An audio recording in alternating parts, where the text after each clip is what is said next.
Hey, sesering apa sih seorang pengidap diabetes itu harus ukur glukosa darah? Apa emang betul harus sering tusuk-tusuk terus? Males banget gitu loh. Betul. Kalau misalnya kita berkali-kali sehari harus tusuk, itu merepotkan dan saya merasa nggak realistis sih.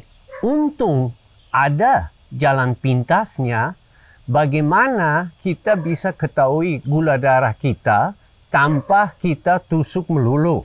Dan persis ini akan kita menjawab atau membahas pada video ini. Mari kita simak.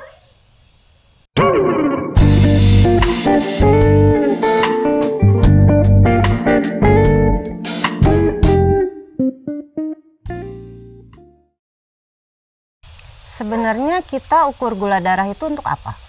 Pada dasarnya kita ukur gula darah supaya pengidap diabetes dapat mengendalikan gula darahnya. Karena kalau gula darahnya terbang tinggi bebas, bisa menjadi banyak komplikasi dan penyakit-penyakit. Oleh karenanya, gula darah pada pengidap diabetes harus di-manage atau dikelola. Dan supaya kita memanage atau mengelola sesuatu, harus kita ukur. Sama dengan Anda punya bisnis, ya, Anda juga harus memonitor duit yang keluar sama duit yang masuk, jangan sampai rugi. Dan tujuan bagi pengidap diabetes adalah mengendalikan gula darah supaya sedekat mungkin dengan levelnya yang punyaan orang yang non-diabetes. Dalam satu hari saja, pengidap diabetes itu GD-nya bisa naik dan turun sampai 100 poin. Dan kenaikan dan penurunannya itu bisa terjadi dalam waktu yang singkat. Terus solusinya gimana? Kuncinya adalah kita cari gula darah yang rata-rata aja. Dan sebagai pengidap diabetes, kita harus mengusahakan mempunyai gula darah yang rata-rata kurang lebih sama dengan orang seperti non-diabetes. Dan bagaimana gula darah yang rata-rata, Jackie yang akan menjelaskan. Gula darah yang normal adalah GD rata-rata di bawah 115 mg per desiliter. Sedangkan orang yang punya diabetes T2 rata-ratanya di atas 115 mg per desiliter. Tapi yang penting Anda pahami adalah itu hanyalah GD rata-rata saja. Sedangkan pengidap diabetes itu gula darahnya bisa naik sampai ratusan atau 500 atau yang lebih ekstrim lagi bisa sampai 1000. Nah, sekarang kita akan membahas tentang konsep GD rata-rata itu seperti apa dan bagaimana kita bisa mendapatkan GD rata-rata itu. Coba bayangkan kamu mau kalkulasi gula darah yang rata-rata dengan 3 kali sehari ukur gula darah. Satu hal yang penting teman-teman ya, yang saya akan jelaskan sekarang ini itu bukan sesuatu yang kami sarankan, itu hanya supaya Anda faham gula darah yang rata-rata itu kayak gimana ya. Coba bayangkan kita ukur 3 kali, jam 6 pagi, jam 12 siang, dan jam 6 malam ya. Dengan demikian kita akan mendapatkan 3 nilai per hari ya. Coba lihat gambarnya ya. Misalnya Senin Anda dapat 80, 150, 120, Selasanya dapat 90 dan selanjutnya seperti di gambarnya yang satu ini. Kemudian dengan demikian kita mendapatkan 29 nilai yang harus dibagi 21 kali. Karena kan kita tusuk 21 kali di dalam 1 minggu, 3 kali sehari. Nah, di situ kita akan mendapatkan seperti kamu lihat di gambar 116 ya. Tetapi cara seperti yang kami barusan jelaskan itu masih punya masalah. Karena coba bayangkan, Anda ukur gula darahnya pada saat jam 6 pagi. Kemudian sekitar jam 7 Anda sarapan. Dan mungkin Anda masih belum terlalu taat sehingga Anda masih makan sesuatu yang karbohidrat. Sehingga pada jam 8 gula darahnya naik 170, 180. Tetapi pada jam 12 siang dia sudah kembali normal. Dengan demikian, kalau kita cuma ukur 3 kali sehari aja, mungkin puncaknya nggak kedapatan, ya. Oleh sebab itu, kalau kita dengan tusuknya mau mendapatkan gula darah rata-rata, mestinya mungkin kita tusuk sampai 10 kali per hari. Tapi saya berasa saya nggak perlu jelasin sama kalian bahwa 10 kali ukur gula darah per hari merepotkan dan tidak realistis. Tapi siapa sih yang mau melakukan tusuk itu berkali-kali dalam sehari? Belum lagi masalah biayanya. Jangan lupa bahwa satu strip itu bisa sekitar 3.000 atau 4.000 rupiah lah untuk satu strip. Kalau kita harus tusuk berkali-kali ya tinggal hitung aja habis berapa strip itu yang keluar ya. Betul, ya. Sungguh merepotkan. Bagaimana solusinya?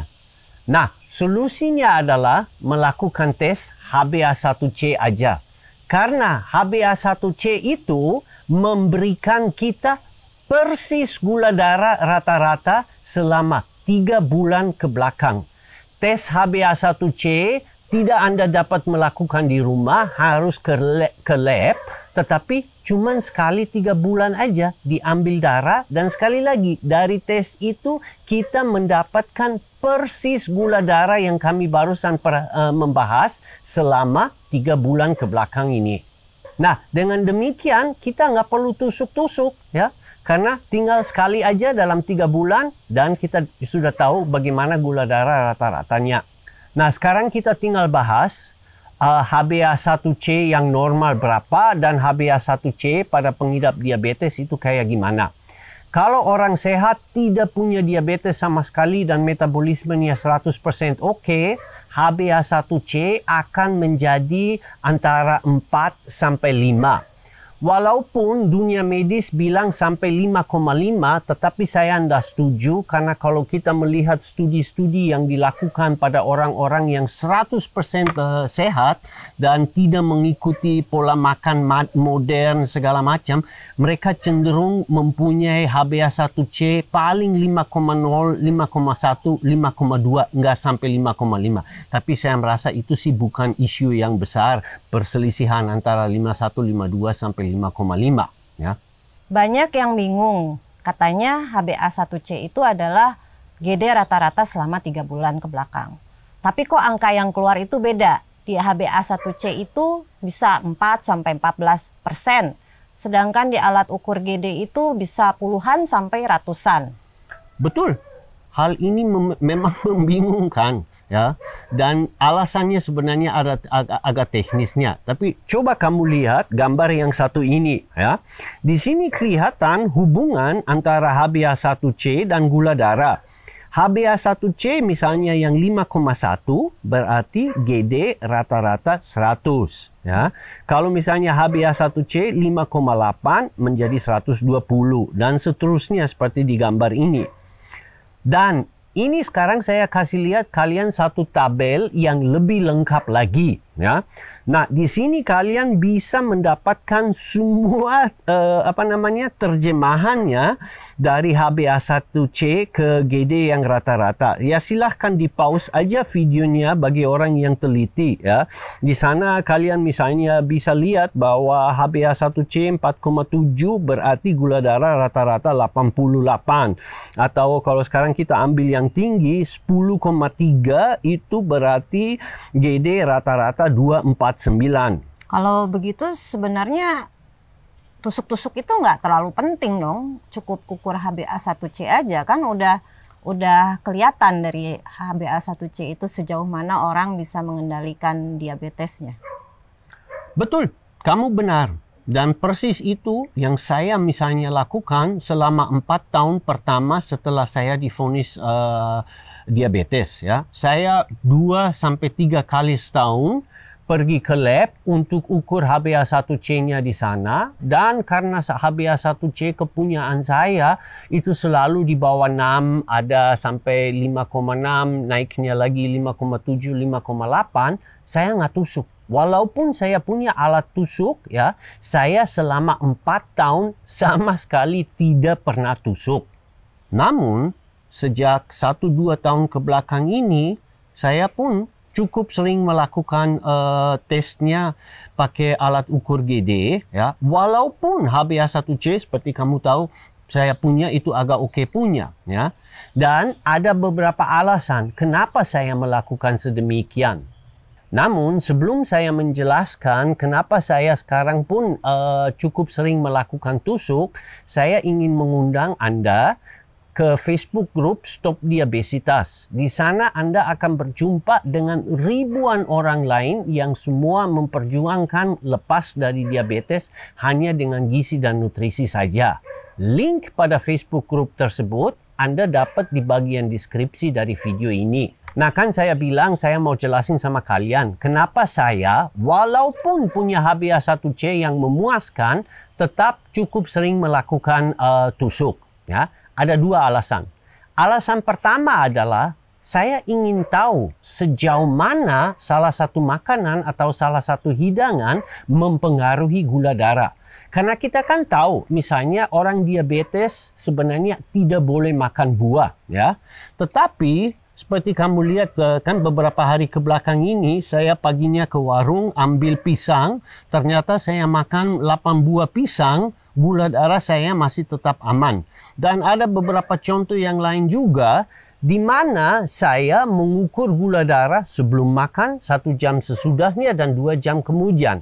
Kalau makanan yang barangkali berisi karbohidrat atau gula membuat GD saya hanya naik sampai 135 atau paling 140 berarti aman, ya. Dan tanpa saya tusuk saya pasti nggak ketahuan masalah seperti ini. Dan satu laginya yang saya merasa itu paling berbobot itu tusuk untuk ketahui dampak olahraga terhadap gula darah, ya.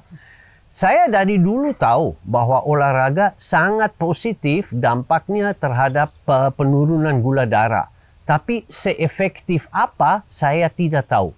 Nah, maka nggak tahulah setengah tahun yang lalu saya pernah mau tahu. Dan saya ukur gula darah, saya dengan sengaja makan sesuatu yang membuat gula darah saya naik sampai 180-an, ya. Dan sesudah itu saya jalan kaki selama 1,5 jam, ternyata gula darahnya turun sampai 80 poin saja, ya. Nah, tanpa saya pernah tusuk, ya nggak pernah tahu sedahsyat apa misalnya olahraganya. Nah, itu kira-kira alasannya kenapa saya sarankan teman-teman walaupun sudah punya HbA1c yang cantik, tetap sering melakukan tusuk, ya. Khususnya untuk melihat sejauh mana salah satu makanan yang Anda doyan yang barangkali berisi karbohidrat atau gula berdampak kepada gula darah Anda. Jangan-jangan sampai ada sesuatu yang Anda pengen banget makan tapi takut. Ya, siapa tahu barangkali nggak apa-apa. Balik ke masalah olahraga, ya. Untuk kalian ketahui kira-kira jenis olahraga yang paling bagus untuk menurunkan gula darah dan bagaimana mengendalikan diabetesnya dengan olahraga, wajib nonton video yang satu ini.